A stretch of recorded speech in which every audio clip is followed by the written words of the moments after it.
Alright, what's up everybody, back with another episode of Everyday Hoops. Yeah, hope you guys are having a good one. You know what it is today. We're recapping the games from yesterday, February 27th.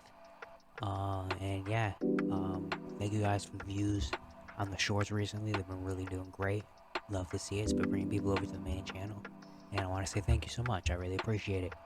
But yeah, if you could please subscribe, like, turn on notifications, do all that stuff for me. I really appreciate it. Make me very happy. So, yeah, let's not waste any more of your time. Let's get right into it with the games from yesterday.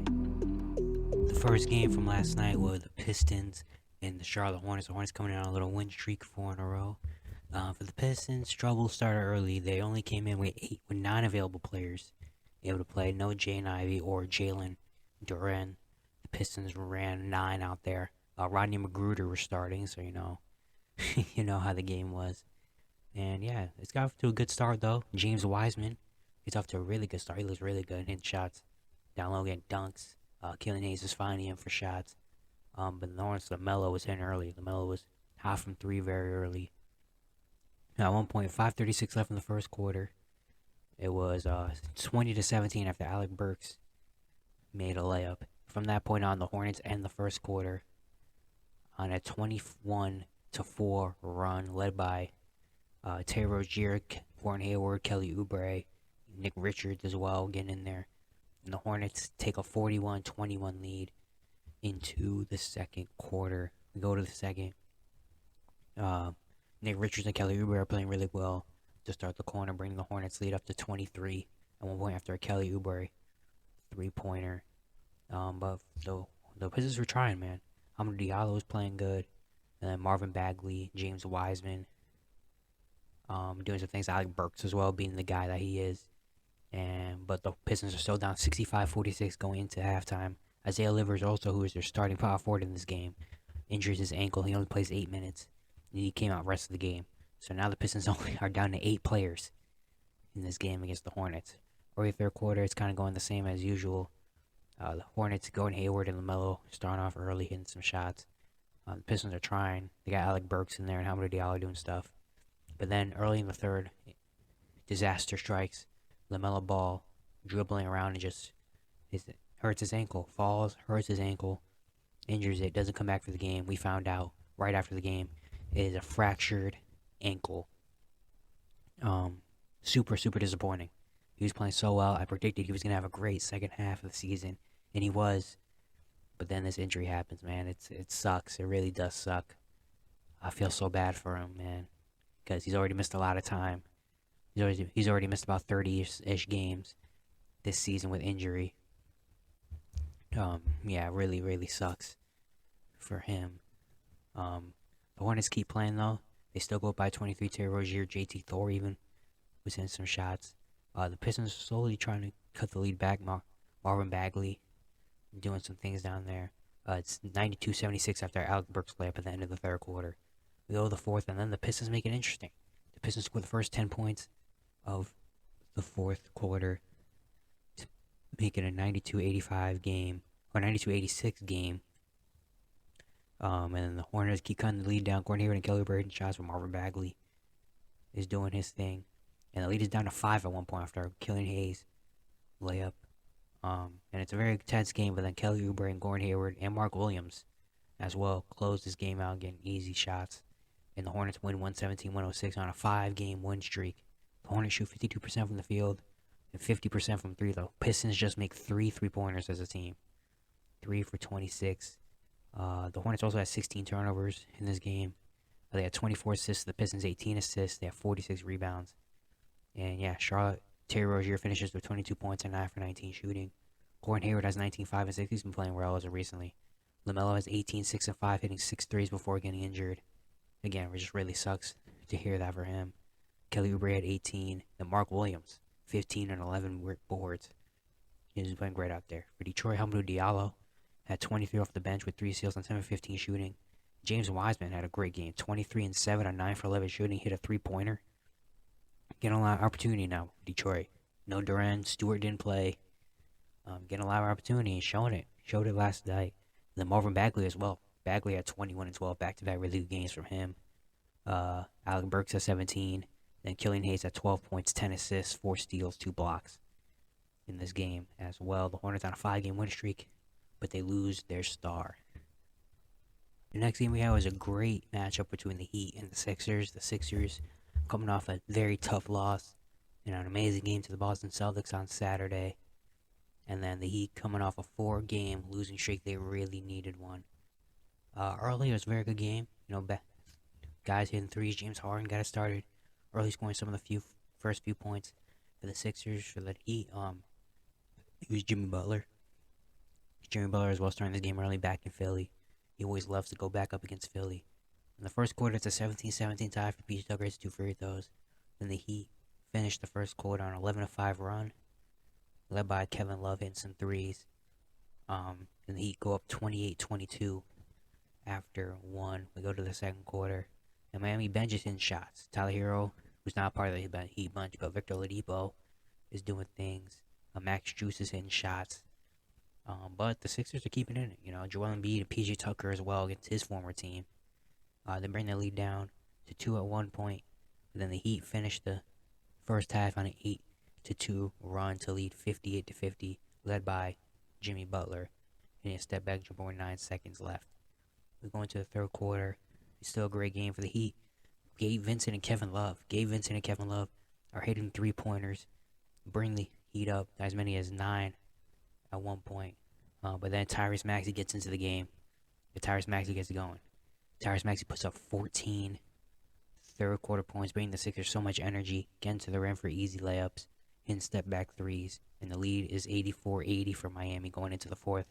After a Mon call on the last possession of the third quarter, Tyrese Maxey shot a step back three. Oladipo stepped under him, but they didn't call the foul. We go to the fourth quarter. The Heat start the fourth quarter on a 10-3 run led by Max Strus and Tyler Hero. Caleb Martin also had a couple free throws in there. And they take a 94-83 lead. But then the Sixers, right at that point, go on a 12-to run one. Led by Joel, James Harden, and Tyrese Maxey. And then D'Anthony Melton got a big and one to make it a 2-point game. Also in this fourth quarter, Tobias Harris went down. He had a little leg injury with 5:22 left. He came out of the game. But then comes back in 2 minutes later to try to seal this game out. So shout out to Tobias. But then it becomes a missed layup fest. Both teams are missing layups. Jimmy missed one, the Harden missed one, the Bam missed one, the Melton missed one, the Max. It was like a back and forth layup miss until Bam hit one to make it a 4-point game. Joel Embiid is hitting shots to cut the lead down. James Harden had 2 free throws in a minute 41 left to give the Sixers their 99-98 lead. Then Jimmy Butler comes down the other end and makes an insane layup, by barely even looking at the rim, to make it 100-99. James Harden misses a couple of shots, and then turns the ball over. But the Heat turn the ball over. Then Joel comes down the other end, gets blocked by Bam. And then Jimmy Butler gets fouled, hits one, misses the second. 101-99 with 8 seconds left. And James Harden gets an amazing look at a 3. Just couldn't knock it down. And the Heat win 101-99, snapping their 4-game losing streak in a very much well-needed win. The Heat shoot 43% from the field. They hit 15 threes in this game. They force 18 Philly turnovers as well. And the role players really stepped up, which is what they need. The role players really stepped up in this game. Jimmy was great. 23, 11, and 9 with 4 steals on 9 for 14 shooting. Doing things that Jimmy always does, especially against the Sixers. Bam had 13 and 7 on 4 for 14. But it was the role players. Gabe Vincent had 14 points. Hit 4 threes. Max Strus had 13. Oladipo had 11. Kevin Love hit a couple threes. Cody Zeller had a chase down block on Joel Embiid on a dunk. Yeah, Tyler Hero struggled in this game as well. 3 for 13, 2 for 9 from 3. So that was very huge to get the role players. The role players don't step up, the Heat probably lose because Tyler Hero has a bad shooting night. But the role players, Vincent, Strus, Oladipo, Love, Zeller, Caleb Martin, even on the defensive end, they step up in a big time and to get a much needed Heat win. For Philly, Joel had 27 and 12 and 10 for 17 shooting, doing his thing. Tyrese Maxey had a good game, 23 points, shooting 8 for 16. And James Harden had 26 and 12 assists on 5 for 14 shooting. Missed the one to win the game. PJ Tucker was doing his thing. Melton was decent. Tobias struggled, though. 2 points in this game for Tobias Harris. He needs to do a lot better. But yeah, the Heat get this win. Much needed one again. They've lost 4 in a row. Now they win. Now they have a tiny bit of a cushion over Atlanta. Not much, but still a tiny cushion. But then the Sixers losing now. they're losing that track on getting the 1 seed. You know, they're 4 games behind Milwaukee for the number 2 seed, 4.5 behind the Celtics. But they're still 2 games above Cleveland because they play 4 less games for some reason. The Sixers are 39-21, Cavs are 39-25. I don't know what the scheduling's about there, but yeah, again, great win for Miami. Probably a big confidence booster as well for them. Next game we had was a good one between the Celtics and the Knicks. Starting this game off, the Knicks, Julius Randle and Jalen Brunson playing really well to start this game. The Knicks led 27-15 after the end of the first quarter, and the Boston Celtics really just couldn't do anything. Celtics just could not hit a shot. Go early second, then the Knicks bench just keeps it going. Emmanuel Quickly and Josh Hart play amazing off the bench for New York, and the Celtics, again, can't hit three. Celtics start one after Al Horford hit the first three-pointer. They then missed the next 16 three-pointers after that until Marcus Smart hit one late in the second quarter. It was bad, man. The Celtics are getting good looks. It was one of those days they just could not hit. The Knicks lead 60-46 at halftime. Going to the third, and the Celtics actually make it a game. They make it a 9-point game. Malcolm Brogdon is providing some energy. Jason Tatum is trying to hit some shots. Al Horford is hitting shots. Marcus Smart is trying to bring energy to this team. But every time it would be a 9-point game. The Knicks would just hit a shot. You know, Quentin Grimes would hit a shot. And Randall would hit one. RJ, who was playing very solid, hit one. And it just wasn't working. The Knicks led 88-75 after 3. Go to the fourth quarter. The Celtics again are trying to make a comeback, make it a 10-point game. But the Knicks just take over. You know, the bench of the Knicks was great. Emmanuel Quickly, Josh Hart, Obi Toppin even got into it. Mitchell Robinson's a monster down there in the offensive glass. Jason Tatum also got ejected halfway through the fourth quarter. And the Knicks go to an easy 109-94 win. The Celtics had a lot of opportunities to make a comeback here. The Knicks were not playing that well in the fourth. It was just, the Celtics just couldn't hit any shots. The Celtics shot 44%, 37 for 84. They shot 9 for 42 from three-point range, just 21%. The Knicks shot 47%, hit 12 threes. The rebounding, they had 44 rebounds to 35 for Boston. Julius Randle finished with 23, 7, and 4. Emmanuel Quickly, though, was a story. Off the bench, 23 points, shooting 7 for 13, hitting 4 threes. He was amazing off the bench. He's been having a really good year off the bench. Ever since the trade rumors earlier in the year happened, he just turned around and has been playing great. Jalen Brunson at 17. He shot just 4 for 12, but got to the free throw line. Josh Hart at 12, 5, and 5. Mitchell Robinson 10 and 13 rebounds, 2 blocks, and RJ at 10 points. 4 for 14 shooting. For Boston, Malcolm Brogdon had 22 off the bench, 10 for 16. Marcus Smart 19. Jaylen Brown didn't play in this game, which is the big factor. Yeah, Tatum at 14, 7 and 9 assists. He shot just 6 for 18, 1 for 9 for 3. He's been really struggling to shoot efficiently for the past few weeks. It's been very weird. Derek White at 13, Al Horford at 13. But yeah, now Boston falls to number 2 in the Eastern Conference behind Milwaukee percentage points. They have one more win, but they also have one more loss than Milwaukee. And they're number 2. The Celtics, I saw this on Twitter, they're the first place team in the East for 99 out of the 101 days. 99 of the last 101 days, they're number 1, and now they fall to number 2. Just really sucks for them. Doesn't matter a lot, no, because they probably could get it back. But I don't know the way the Bucks are playing right now. But the Knicks are now 6-0 since the Josh Hart trade. They now move up to 5 in East. They overtake Brooklyn by a half game. And now they're number 5. They are playing amazing. Josh Hart has been perfect for this Knicks team, bringing so much energy off the bench. He's the Tom Thibodeau guy. Julius Randle's been playing out of his mind. Second half of the year, Brunson's been good. RJ's starting to have some glimpses of being good. Emmanuel Quickly has been great. Mitchell Robinson is back now. It's just a perfect storm right now going for New York.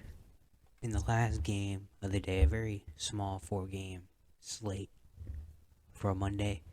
Magic in New Orleans taking on the Pelicans. The Pelicans coming in on a 3-game losing streak. Really needed this one. Brandon Ingram starts out on fire for New Orleans. Scores the first 9 points for New Orleans. Gets to start early. Markelle is also doing really good for Orlando. The first quarter is a 15-15 tie about halfway through, but then the Magic finish on a 21-10 run led by their bench, or the role players. Gary Harris, Mo Wagner, Paolo as well, a little bit in there. And they lead 36-25 after Jalen Suggs 3-pointer. After 1, we go to the second quarter. The Pelicans Started the second quarter on a 17-9 run led by Trey Murphy. CJ is in there as well. Jonas Valanciunas. It makes it a 4-point game, a 3-point game even at one point after a Jackson Hayes dunk. Then the Magic, keep it up. Wendell played really well in this game. So did Markelle in the first half. Then the Pelicans end the first half on a 7-1 run after a Josh Richardson pull-up jumper at the end of the first half. It's 50-49. We go to the third quarter, and it's really Wendell, Markelle, and Paolo. I feel like we're doing everything in that third. They're all scoring. Wendell getting easy shots inside. Paolo getting easy buckets, getting to the free throw line. Markelle dishing for everybody.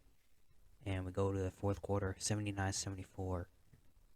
Magic lead, but CJ and Jackson Hayes are doing really good in the third quarter as well. BI was kind of getting some here and there, but not really going crazy. We go to the fourth quarter. The Wagner brothers and Cole Anthony hit some shots. Magic take an 8-point lead with 8:31 left after a Franz Wagner 3. Then the Pelicans score 8 straight points. Najee Marshall, CJ, and then Herb Jones hitting the free throw to tie the game at 89. But then Paolo Banchero, the last 3:46, goes off. He hits 3 straight jumpers to give the Magic a 4-point lead. B.I. was trying to go back and forth with him, but the Magic were playing really good. Magic are really good defense. They're playing really good defense. Franz Wagner forced an offensive foul on B.I. And then Franz Wagner hit a floater with 24 seconds left to kind of seal the game. And the Magic win 101-93. The Magic shoot 46% from the field. Hold the Pelicans to 45% shooting and hitting just 6 3-pointers. The Magic hit 9. Magic also forced 17 New Orleans turnovers in this game. Paolo closing this game out, he was so clutch. He finished with 29, 8, and 4 on 10 for 18 shooting. He's been amazing this rookie year. Had an amazing game, amazing moment last night. Markelle Fultz at 14, 5, and 5. Mo Wagner had 14. Wendell had 11 and 11. Franz Wagner 11, 5, and 3. Kind of sealed the game on that floater. But now New Orleans has lost 4 in a row. Very tough for them. B.I. at 25, 6, and 5. Didn't really do much late in the game. He shot 8 for 19. CJ at 18 and 6 assists. He shot 8 for 18. He was really struggling to shoot consistently in this game. And then Herb Jones at 10. Yeah, I didn't really get that much help from the bench. Got a little bit here and there, like in certain quarters, but didn't really get any consistent help. And yeah, Pelicans are now 30-31, under 500, 10th in the West. Actually tied with Portland now. 30-32 actually. They're tied with Portland now. So yeah, they definitely have to find a way to be consistent and get right the ship, because it'll be really bad for them to miss the playoffs after an amazing start to the year, where they're top 3 at one point. They're number 3 in the Western Conference. I think they were battling with Denver for number 1 at one point. And they fall all the way to maybe not even making the playoffs is really tough for them. But yeah, that's it for today. Very short one, only 4 games, but still some very solid games as well. But yeah, that's it for today. Again, please subscribe, like, notification bell, do all that stuff. Really appreciate it. I'm also at Twitter at EverydayHoops10. And yeah, I'll see you guys tomorrow.